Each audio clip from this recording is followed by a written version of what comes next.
This is Self-Care-ish, a podcast where we talk about divorce, dating, choosing not to date, and saying yes to the things you've been scared to indulge in and no in a way that won't get you ostracized by society. The goal for this series is to defy some of the social stigmas and hurdles people face when they make a bold decision, whether it's to leave a relationship, quit a job, or even being brave enough to tell friends and family no when you're at capacity and you need time for you. And who am I? I'm Megan Lonergan. I've been a columnist and copywriter for over a decade, and I'm also a newly separated co-parent. And if there's one thing I love more than anything, it's meeting people where they're at. And where you're at is probably busy, most likely multitasking while you're listening to this. So with no further ado, it's time to get self-care-ish. Something I did for myself pretty soon after my separation is I got a cat. Now, I know, cliche much, but cliches are there for a reason, people. And having that little furball in my life has arguably been the most therapeutic thing I've ever done for my mental state since my divorce. He's a lazy, fat, fluffy little piece of ragdoll goodness, and all he does is eat and shit and give me hugs and snugs. And in fact, I don't think I chose him. I feel like he chose me. And anyone who has had a cat decide to curl up on them of their own accord knows how rewarding it feels. You know what I mean here. Catch is, he poops non-stop. I don't know why. I get him the best food, and maybe I need to lower his standards there a little, but I feel like I am constantly buying him kitty litter. And I get that recycled cardboard stuff, you know, the one that clumps really easily, it doesn't stink, and you can just scoop it up and put it in the toilet, which I'm pretty sure you're not meant to do, but I've done it. Anyway, the point is, you know, Pet Stock, they have this new thing called Pet Post, and it's like a subscription service for all the pet stuff you regularly buy. And in my case, it's litter and premium tin food because he's a very spoiled boy. The best part is you get a discount on all your favorite stuff when you agree to get repeat deliveries. So you're saving money, you're taking the thought out of having to remember to buy stuff on your grocery shop. It's all goodness. And if this tickles your pet-loving giblets, then there's a link in the show notes. I'd love you to click. And once you make an order, Katniss and I get a little kickback, and we get to keep doing the show. Anyway, let's get into it. All right, welcome back to Self-Care-ish, a divorce show dedicated to putting the lit into litigiousness. Not really. I actually advocate pretty strongly against anything courts-related if you can manage it, but only for your own mental health. If it would make you feel self-actualized and it would benefit yourself and the betterment of your children, then by all means, fight on. But that actually segues quite neatly into the interesting topic of today's show. Because yes, we are going to discuss the Jonah Hill, Sarah Brady scandal. And if you're not familiar with everything that's gone down, well, allow me to give you a few short sentences and recap it. Okay, about a week ago, Sarah Brady, who is a professional surfer and former girlfriend of Jonah Hill, who you'll know from movies like 21 Jump Street and Wolf of Wall Street, lots of movies with street in it, actually. Anyway, she released on her Instagram a barrage of private screenshots to her from Jonah, all of which revealed some very interesting and definitely problematic, inverted commas, boundaries that Jonah had if they were to continue their relationship. And I say problematic because from the outside, they seem to everyone on the planet to be pretty darn intense, to say the least. Like, he literally wrote a list that consisted of no-nos that included 1, surfing with men, 2, inappropriate friendships with men, 3, being a model, 4, posting pictures of herself in a bathing suit, or posting sexual pictures, or friendships with women who are unstable.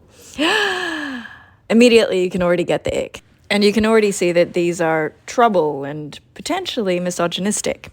Even the inappropriate relationships or friendships with men won, because, I mean, it does sound fair, but has he established what constitutes inappropriate? And who is he to deem what is and isn't appropriate? So then Sarah went on to reveal screenshots of DMs she received from Jonah from before they were dating. So this was, say, stuff when he was just flirting with her on Instagram and commenting on her pictures, the ones where she's in a bathing suit, and shots of her surfing with men, essentially proving that what she was doing was fine before she was with him. In fact, it's exactly what attracted him to her. But then when she was with him, down the shutters would go. The rules come out, and his desire to contain her shut down everything that was beautiful and special about her. And this is what really fascinates me, and I guess the whole world, about this story. It's the overtness of the Madonna whore complex playing out on social media for the whole world to see.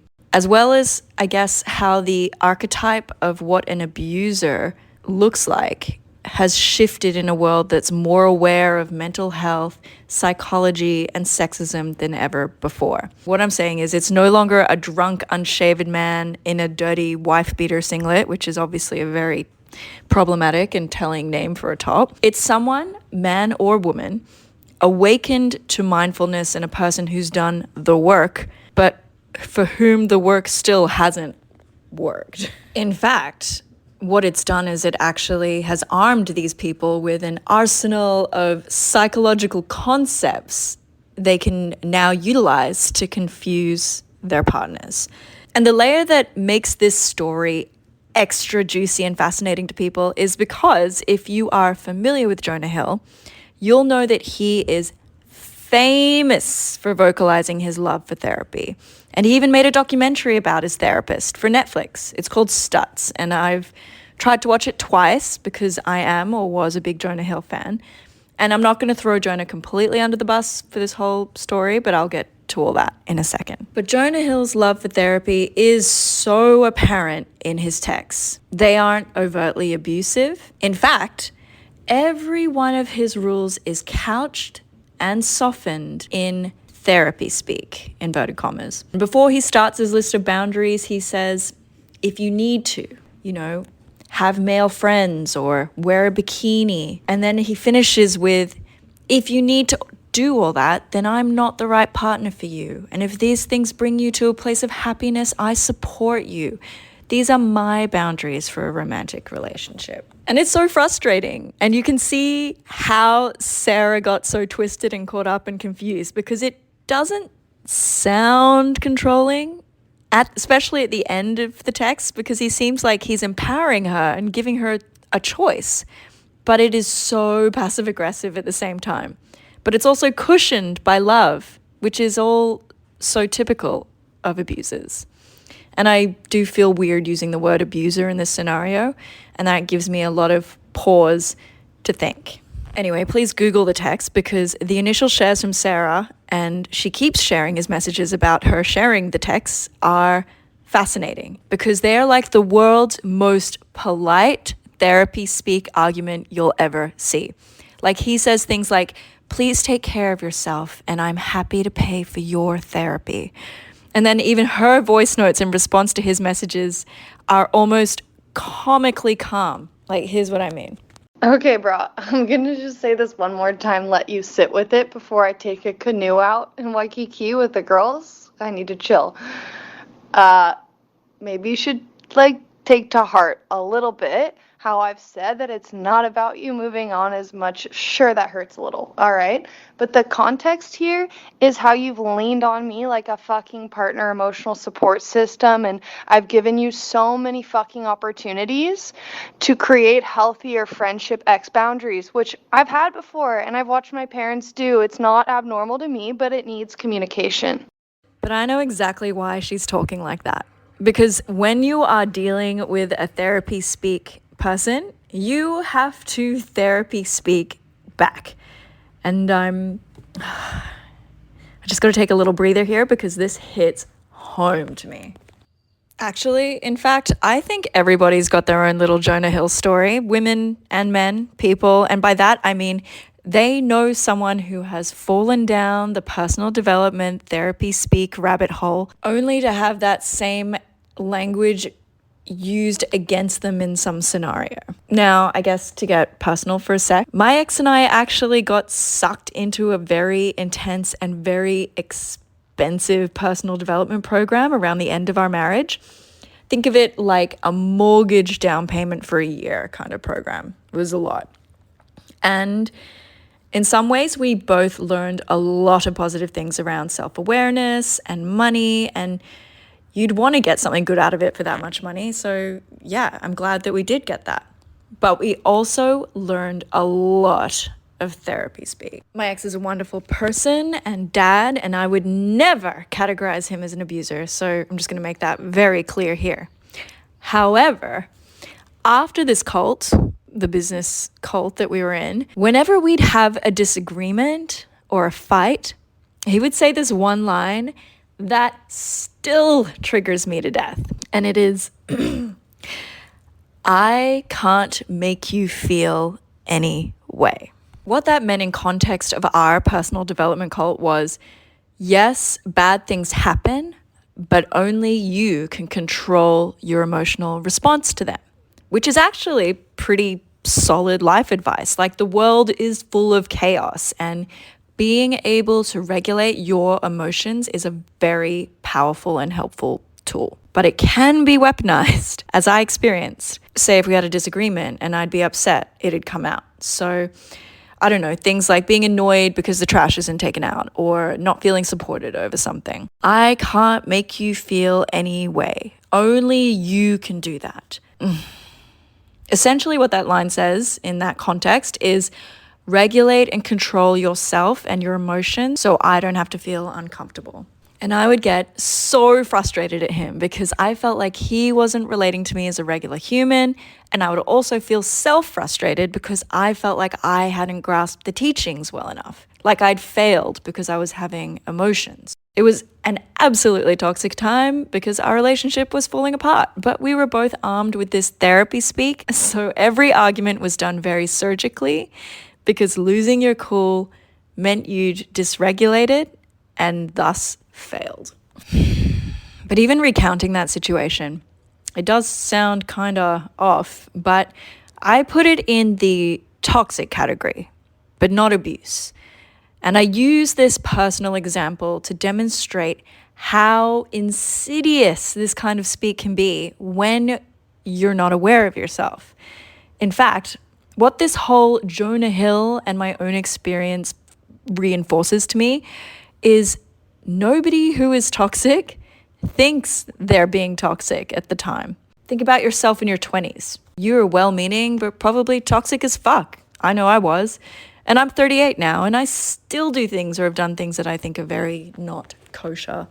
And you hear a lot about women or people who are abused who return to their abusers. And not because they like the abuse, of course, but because they themselves realize that they are flawed. And then they often empathize with their abusers.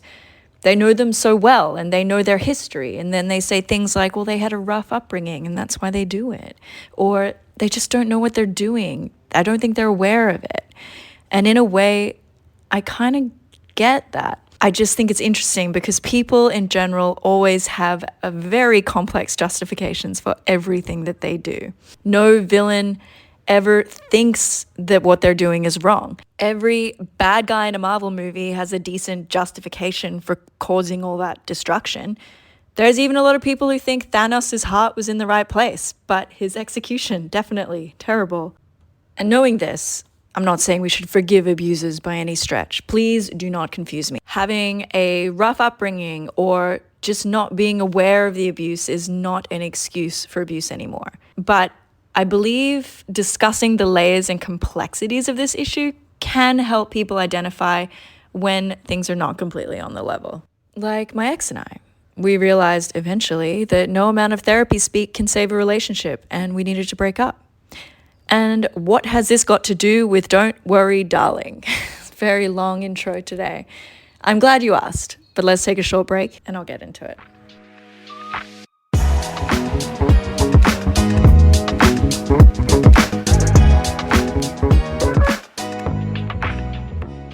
I'm just going to come out and say it. I watched Don't Worry Darling this week and I loved it. And I think it's a very good piece of art to link to the Jonah Hill thing because it covers similar territory. It, to me, was a beautifully executed metaphor for the control some men want to have over women. And if you haven't seen it, I'm sorry, there might be spoilers, but I'm going to talk to you like you've already seen it, so prepare yourself. But the gist is Florence Pugh is a 50s housewife and her husband, Harry Styles, gets to go off to work every day, but things quickly start to dissolve and reveal the sinister plot that, dun dun, Harry has actually drugged her and put his wife in a simulation, and every day when he goes to work, he's actually leaving the simulation to take care of his wife's physical body and make enough money to keep them going in the simulation. I went into this movie knowing the twist, and I feel like that actually gave me a richer experience because the film is packed full of visual and script clues that not only reference the twist, but also are a commentary on relationship roles. Like even in the very beginning, there's this very small scene with Florence Pugh and Harry, and they're driving their car home from a party. Harry's driving the car, he's in control, and he's doing burnouts in the desert in a circle, driving circularly round and round, going nowhere, fast, because it's not real. Nice little metaphor there. And then he says, "It's your turn, take the wheel," seemingly giving her control. And he even says, "Wait, what if you're blind?" and then jokingly covers her eyes, which I think is a very clear reference to the fact he's literally blinding her by putting her in the simulation. And eventually she breaks out of his grasp and the car starts going straight and forward. You know, you get it. The whole movie's like that. But at the end, they have this amazing, great showdown argument after she realizes she's been locked in a simulation and she says, "It was my life." And he says, "But I saved you. You worked all the time. You hated your life.